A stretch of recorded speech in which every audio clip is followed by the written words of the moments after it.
Maayong adlaw kaninyong tanan nga nagpaminaw karon, ning tulumanon kini ang akong suliran. Ilabi na kaninyo Dr. Rene Obra o Attorney Elaine Batan. Ingon man sa mga artista nga maghatag og kinabuhi ining akong suwat suliran. Ako si Linda, 42 anyos, tagatan kay Talisay City, Cebu. Punto medikal kining akong suliran. Kabahin kini sa akong greeter nga nagtuo ko nga kung maoperahan, ma-okay na. Pero may complicate naman hinuon. Aron inyong hisabtan, ingon ni ining mga panghitabo.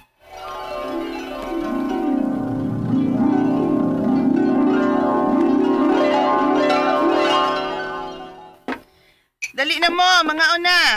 Unsay sad-an ma? Ay, utanon na sad ma. Ay, pagsigig reklamo diha yan, uy. Uy, sige man lang kaglutoan ni Magod. Kaon, ana, kay maayo na sa atong lawas ang utan. Pero ma, Kung di ka gusto mo kaon, ana, hala, sige. Pangitag imong sudan. Daan pag yung lagi ko? Nanigarilyo na buka. Na. Ay, naibaw, biyagit ka, ha? Nga mora ni makawa sa kong stress sa trabaho do. Oo lagi. Pero mo po na makadaot sa mong lawas. Undangin na. Dong.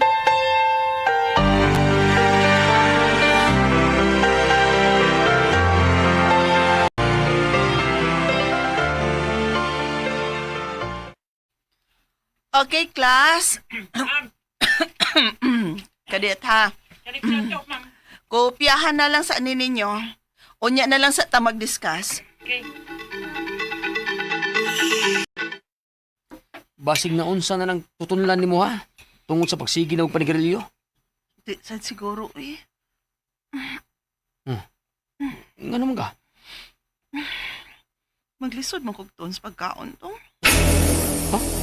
Okay ra ka? Kaya oy, basig tonsillitis ra ni. Sige na.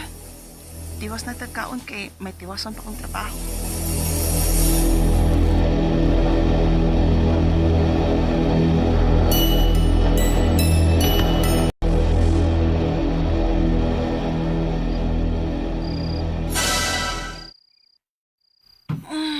Ay, salamat.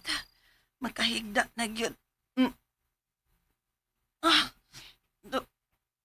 Dong. Dong. Day? Dong. ka? Oh. Maglisod man ko ginhawa. Mura naay nag-ungot sa akong tutunlan. Unsa? Bangon, may bangon sa. Oh, bangon. Oh, nya, okay na ka? Okay na. Maglisod ako ginhawa basta mo higda ko. Day, dili ka nag-guiter sama sa mong mama? Unsa?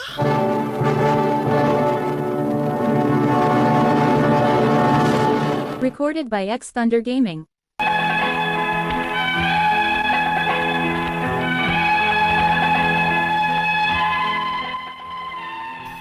Tungod sa kong kahadlok nga may greater sab ko, wa ko magpa-check up. Ipasagdan na nako. Hangtod nga hinay-hinay kong nakabantay nga nagkadako man ang burot sa kong liog. Unya, Ayun na lang pag ginahi sa mong o. Magpa-check up na lang yun ta. ay, uy dong.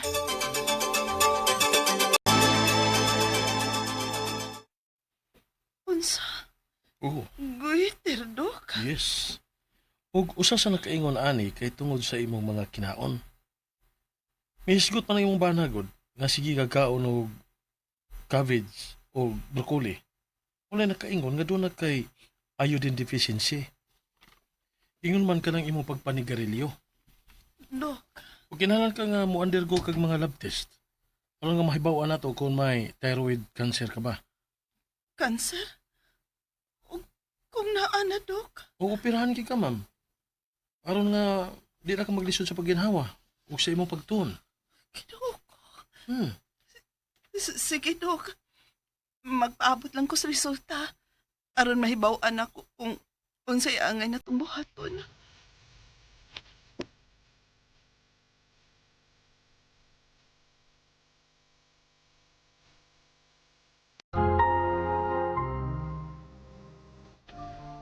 Unsa day? Operahan jud kuno ka? O, dong. Nahadlok ko, dong. Kung mauni makaayo na ako, buhato na ako. Day.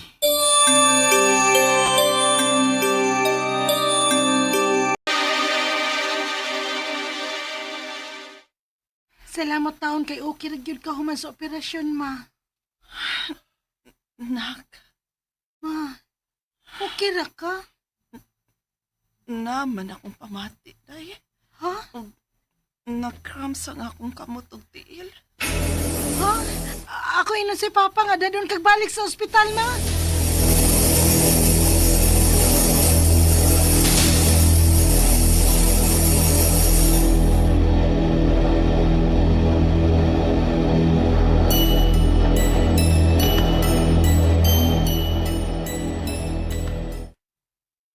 Nadamage ang imong small parathyroid glands.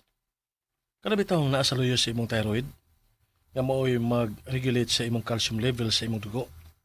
O mo'y nakaingon, nga ubos kaayo ang imong calcium. Unsa may angay na mong buhaton, Dok? Kinahanglan ka nga i-monitor una dinhi sa ospital. So, kinahanglan una ka nga i-admit dinhi sa ospital. Unsa?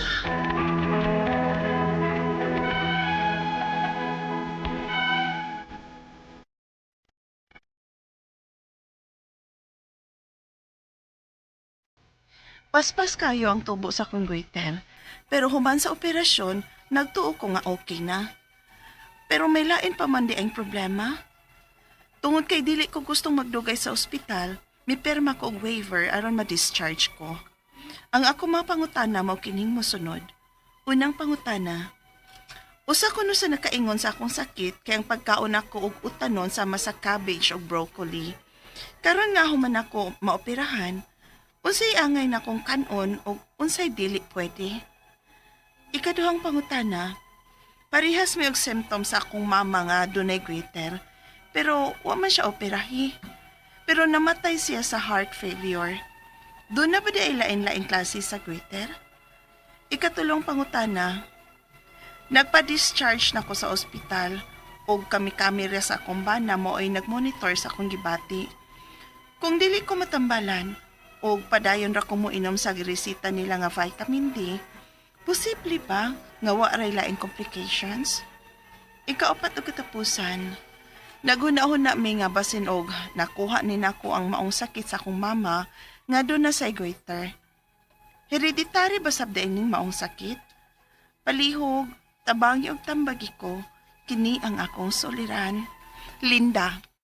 Mayong adlaw mga suking tigpaminaw din sa tong programa, kini ang akong suliran. Ano na sa bako, si Dr. Rene Obra magiguban kaninyo karong adlaw. Ako motambag sa inyong mga medical problem, psychological, emotional, behavioral, ug mga drug-related nga mga problema. Kay usa man ako ka medical doctor, usa ka psychiatrist, ug usa ka drug addiction specialist. Klase-klaseng pamaagi sa pagpadala sa iyong mga sulat-suliran di kanamo. Pwede kanya padala sa mong email suliran_612@yahoo.com or sa atong Facebook account kini ang akong suliran official writers page o dreba sa mambatan sa 3rd floor Jose R. Martinez Building, Osmeña Boulevard, ning Dakbayan sa Sugbo. Ang atong makutlo nga pagtulunan karong adlaw mao kini nga some things break our heart but fix our vision.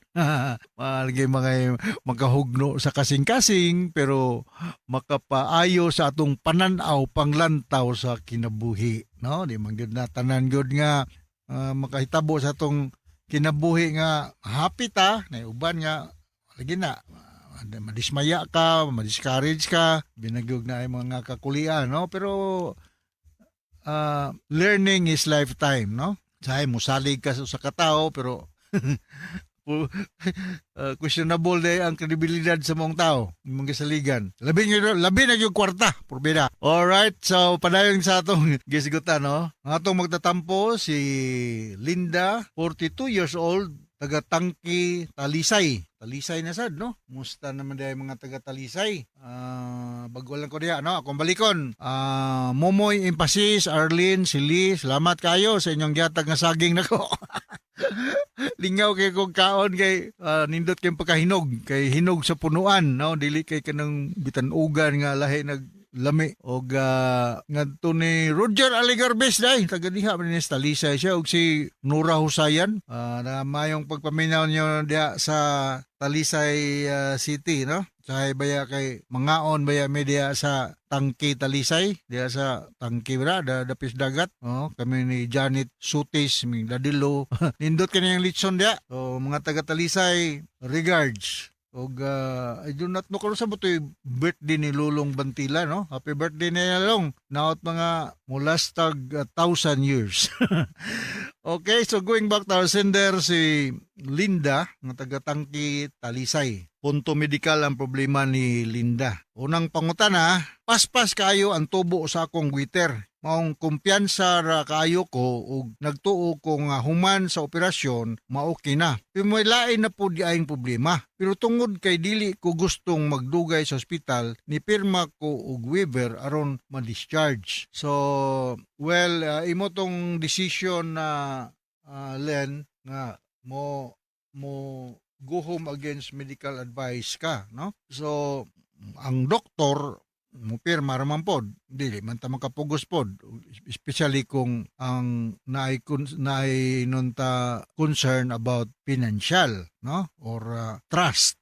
Mumaten magana kay may pugso nimo tinhilan sa ka operahan kag usab ni wala kay pagsalig sa imong medical attending medical team, pwede ra pug ka. Ang akong mga pangutana mao ning mga musunod, ingon siya. Unang pangutana, usa ko no sa nakaingon sa akong sakit kay ang pagkaon nako og utanon sama sa cabbage ug broccoli. Karon nga human ko na operahan unsa may angay na akong kanon ug unsay dili nako angay kanon. Well, ang kini mong thyroid problem ako lang may bawaan. Has something to do with the level of iodine nga giproduce ni siya sa thyroid gland. Ining iodine mengod ang atong ginisgutan. Critical ni siya. Importante ni siya sa first stage sa thyroid hormone synthesis. Ako balikon, ang iodine, importante ni siya nga atong thyroid hormone, ining thyroxine o iodothyroxine, mo function. Unsa may role ani nila? This can help thermogenic sa atong body temperature, metabolic, pag physiologic functioning sa atong lawas. So mao na kung kulang kag iodine, magka-develop ka og kining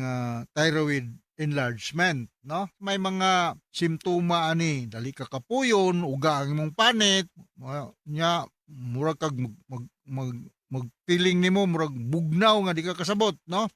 Nya ang imong voice mausab ang imong boses nya kining mo apektuhan ang imong focus, ang imong memory, imong concentration. So mao na ang mga ako may speaker nimo. Dili man tingali tungod kay nagkaon ka og kining kuan broccoli o cabbage, no? Kay in fact healthy vitamins man ni, no? Ang source of iodine akong nabalaan yung mga seafoods, no? Maluto, lato, guso, ano nga mga source of iodine. Yeah, pero naa po tayo mga commercialized nga baligya kung pananglitan og dili good maka-produce for some reasons kanay problema ang thyroid gland, bakulag na ang malignancy, no? So naatay mapalit sa butingan na to metimazole, no? Available ni siya, naanay siya sa mga butika with the doctor's prescription. So wala nagay ko mo magpakuan gyud ka sa imong endocrinologist, no? Endocrinologist ang doktor matiman ani nga mga problema. Toxic goiter, no? Ang kinimong atong thyroid gland anay sa atong ubol-ubol, no? Ay revascular ni siya, nasa trachea, no? In front. Mudako niya kita mo mga tao nga dagko kay liog, sumao na siya. Balikon ako, ang kining iodine importante ni siya para mo function ang atong thyroid gland, amoy essential sa pag-regulate sa atong body physiological processes, no? Ang functioning sa atong lawas, no? Ikaduhang pangutana, pareham ni symptom sa akong mama nga dunay goiter. Pero wala siya operahi. Pero namatay siya sa heart failure. Doon na ba dahil laing klase sa goiter? So na toxic goiter, no?